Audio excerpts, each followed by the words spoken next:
Les honneurs militaires pour accompagner les cendres de Félix Éboué au Panthéon, le temple des grands hommes. 70 ans après, c'est chez lui en Guyane, au pied de son imposante statue, que la France se souvient.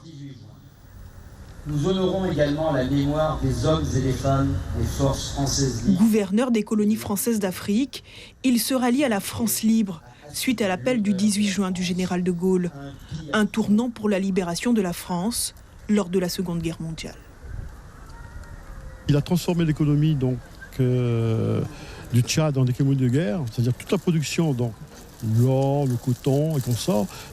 La majorité de la production partait dans les caisses de la résistance. De Gaulle aurait été un Jean sans terre, c'est-à-dire qu'il aurait été un héros, mais sans domaine, sans rien du tout. Et Félix Éboué lui a permis justement de pouvoir asseoir son autorité.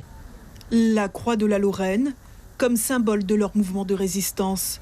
Pour l'incarner, des jeunes du service national universel fraîchement arrivés en Guyane, mais aussi des volontaires des corps des pompiers et de la gendarmerie, un défilé qui leur évoque le respect. Les valeurs républicaines, liberté, égalité, fraternité, et surtout ne pas oublier les pays d'outre-mer.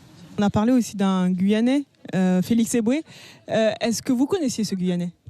Non, en premier, non. Quand on me l'a dit, ça m'a touché quand même.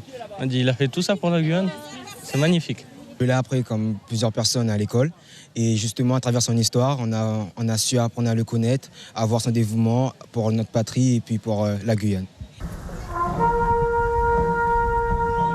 Et pour ne pas oublier le mérite et le courage de Félix Éboué, la flamme du souvenir a été ravivée.